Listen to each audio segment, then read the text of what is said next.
All the stories of today's episode are related to caste census. We talk about a social harmony project by the RSS. We also talk about the Bihar cabinet's decision to increase quota in the state. But first we talk about the BJP's shifting stand on the caste census. Hi, I'm Rahel Philipose and you are listening to Three Things, the Indian Express news show.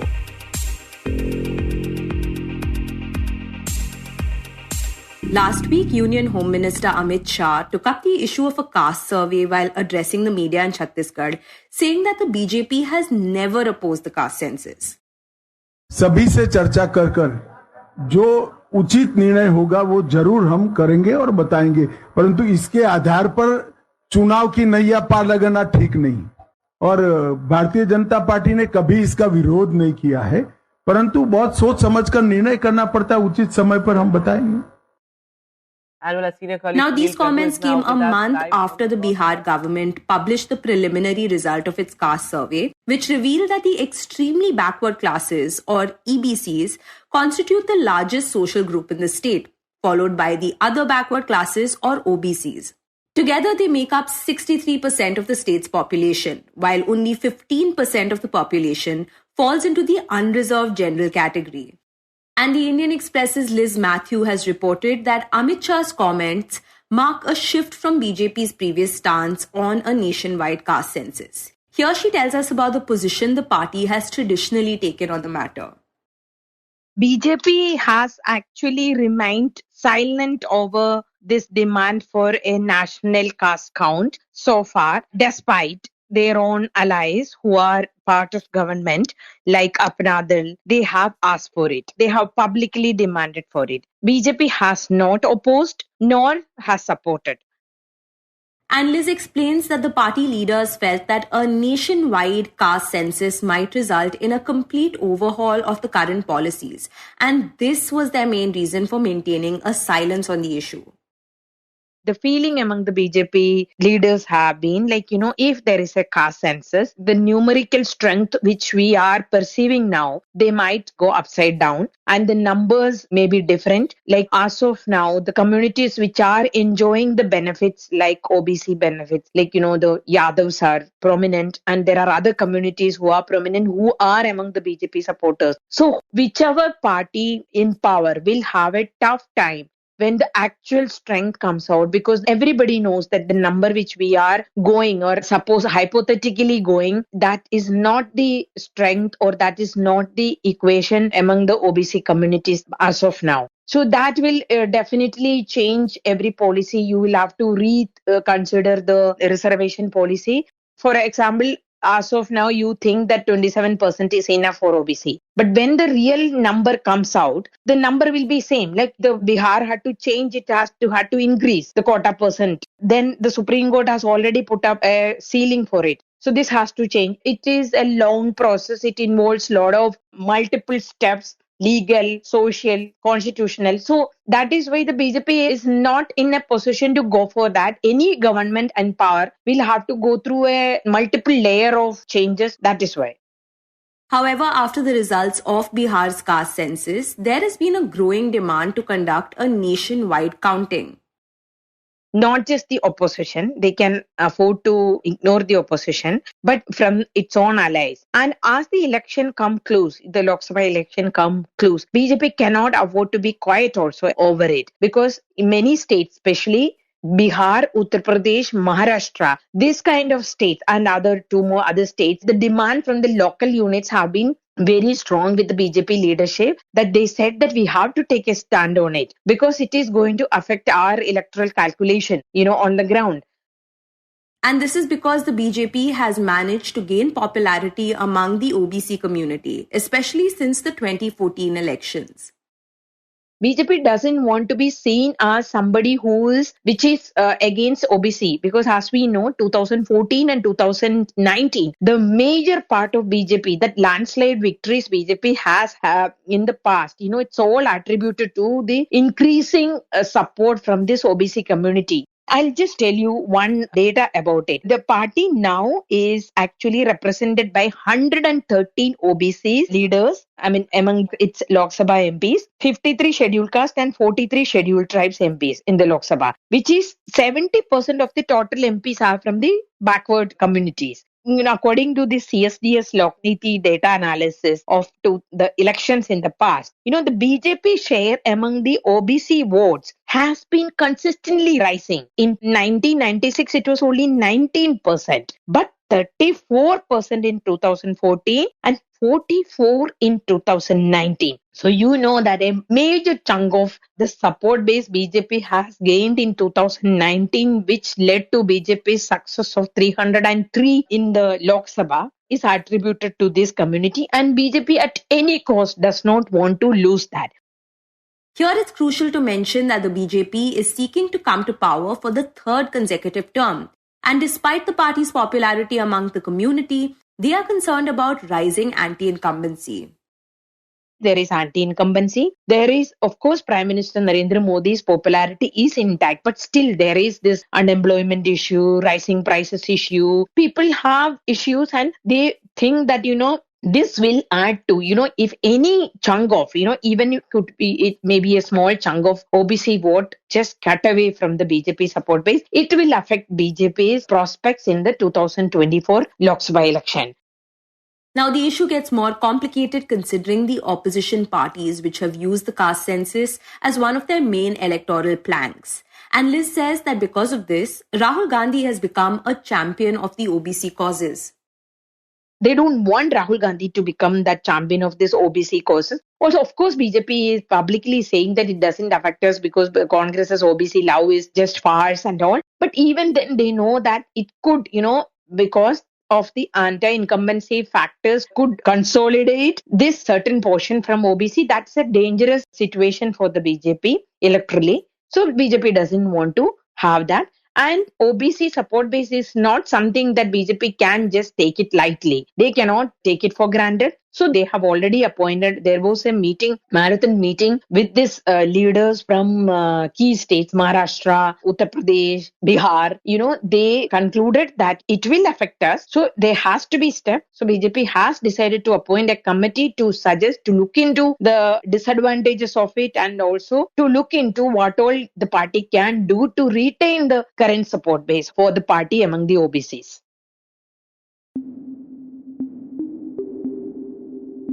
And next we talk about the RSS on caste. The Rashtriya Swayam Sevak Sangh, RSS, which is the ideological parent of the Bharatiya Janata Party, has come up with a project called Samajik Samarasta, which loosely translates to social harmony. And as part of this project, RSS workers will reach out to people in villages to spread awareness against the caste system. Now, this comes against the backdrop of 5 assembly elections and also Bihar's caste census, which has once again put a limelight on the discourse surrounding caste-based reservations. To know more about the Social Harmony project, we speak to the Indian Express's Deeptiman Tiwary in the segment. So Deeptiman, can you first tell us what kind of stand RSS traditionally had taken when it came to the caste question?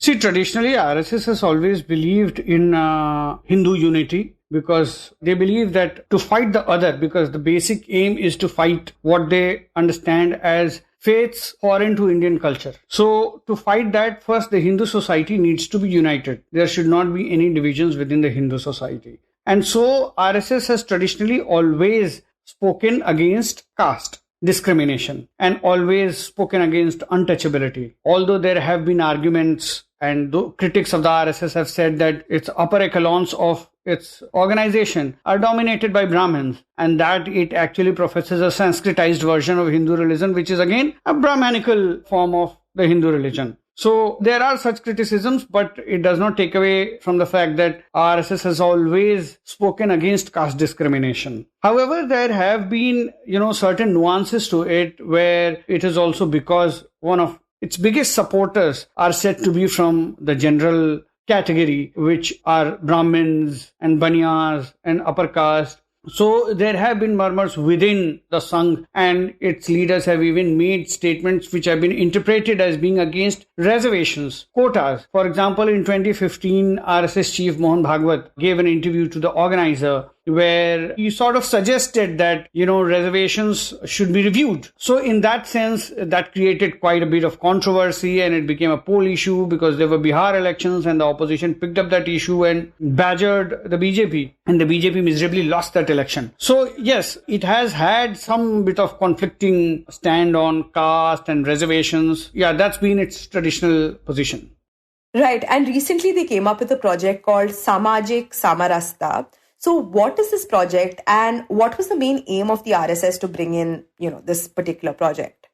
See, we have to understand it comes against the background of the opposition ratcheting up the issue of caste census and sort of making it a political poll issue, electoral issue. There are elections in 5 states and then the 2024 elections are just months away. So caste and caste divisions have become a big poll issue, and it comes against that backdrop. So at one point, the opposition sees caste politics, which what we know as social justice politics, or in simpler terms, what we know as mandal politics, is one way of countering Narendra Modi government, which actually he is a Hindu Hriday Samrat and speaks about the Hindu religion, Hindu culture, and, has been able to coalesce a larger Hindu identity in the country, which has been giving him electoral dividends. So the opposition thinks that mandal politics can probably topple Kamandal politics. What we colloquially understand in the Hindi heartland, Kamandal politics is basically the right-wing Hindutva politics. So it is against that backdrop that this project of Samajik Samarasta, which would translate to social harmony in English, has been actually brought about.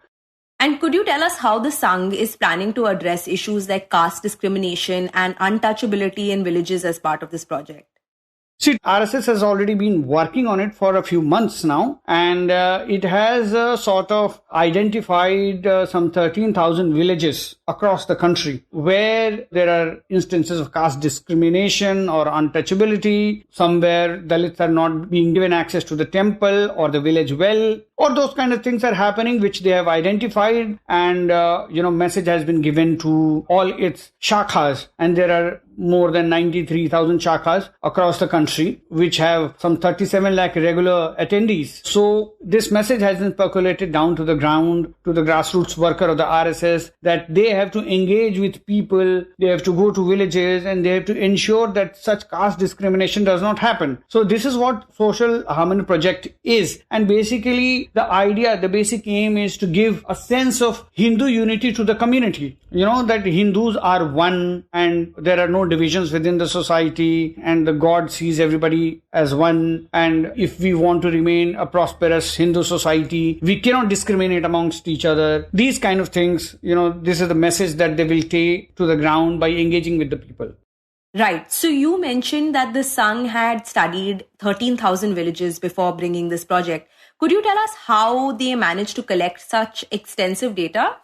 Look, RSS is a very widespread organization. Let me tell you that it has more than 35 associated organizations apart from the 93,000 shakhas that I am talking about. So it is a very widespread grassroots organization. In many ways, it operates like the left does, where they have, workers and cadres in the villages and who constantly engage with the people. So for the RSS, which has such a widespread network, where it has people who are in charge of a clutch of villages and, they go and keep meeting people. Collecting such data is not a very difficult task once they get to it. So once the top leadership gives an indication that this is the work that you have to do, then they already have a very widespread network to get it done. So they go around town, they go around villages. In fact, they already have local knowledge. And so that data is collected centrally by the central leadership, and then a policy is formulated that what needs to be done. So this is the kind of survey that they do. In fact, RSS has also been doing a countrywide survey at the Shakha level, where they have been collecting data on each family as to how many people in that family are employed, what is their socio-economic status. So it's, in a way, you could say like how a big corporate mines data of people and knows what you're buying, what you're selling, what you're interested in, what kind of books you're reading, and Amazon will know it. So this is a more sort of a grassroots, manpower driven survey. So that kind of data is available with them. They have been doing this survey for some time now. Right. And you have written that the project comes just a few months after a meeting of its Akhil Bharatiya Pratinidhi Sabha, where the Sangh passed a resolution to promote the correct narrative of India. So could you tell us what is this narrative and how does that relate to the caste question that we're discussing now? Yeah, it is very much associated with the caste question because RSS has always argued that a very twisted view of Hinduism is presented to the world. And in fact, our own history writers have presented a very twisted view of Hindu religion and Hindu community and only highlighted its divisions, that the Hindu community discriminates against Dalits and that, there are too many castes and there is a caste system. And they say that there are some great inherent strengths within the Hindu community which has not been highlighted. That it is one of the most tolerant religions in the world, that it is very accommodating, it is very adaptive, it is very inclusive. So they say that, when you correct this narrative, there will be a feeling within the Hindu community that we are not actually a divided whole, rather than we are actually a one whole, which is the actual objective of the RSS. Right. And Deeptiman, you've mentioned earlier that this stress on the caste question is coming against the backdrop of the ongoing state elections or the upcoming Lok Sabha election. So could you talk about the significance of the Social Harmony Project against this, this political backdrop? We have to understand what Narendra Modi has done in the past 10 years. He has transformed BJP from a Brahmin Baniya party into an OBC party, into a backward caste party. He has become Garibo ka Masiha. So what he has done is, barring the dominant OBC castes such as Yadavs and a large religion-based community, the Muslims, he has been able to coalesce together disparate small little OBC communities together and brought them under the BJP umbrella. That is precisely the reason that BJP has been gaining such a landslide majority in election after election. And on top of that, he builds his cultural nationalism narrative, which is Hinduism and Hindutva. So all of that comes together to make BJP very, very successful in national elections, at least. So the opposition thinks that the only way that this can be toppled is by highlighting that all this over-the-top narrative of Hindu unity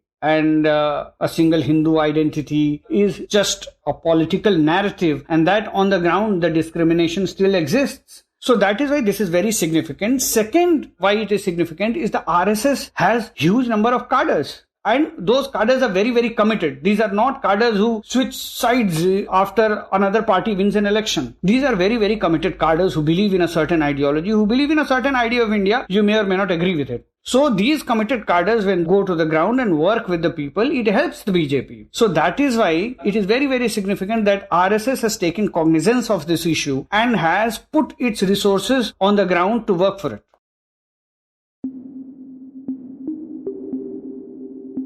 And in the end, we talk about Bihar. Yesterday, we gave you an update about the detailed result of the state's caste census, which revealed that more than a third of Bihar's families live on around rupees 200 per day.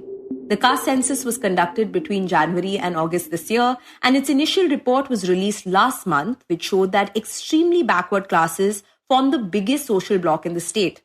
We had also mentioned that after the report was tabled in the State Assembly, Bihar Chief Minister Nitish Kumar had said that he was in favor of increasing the quota. And the Indian Express's Santosh Singh had reported that hours after Nitish Kumar's comments, the state cabinet decided to increase the quota from 60% to 75%.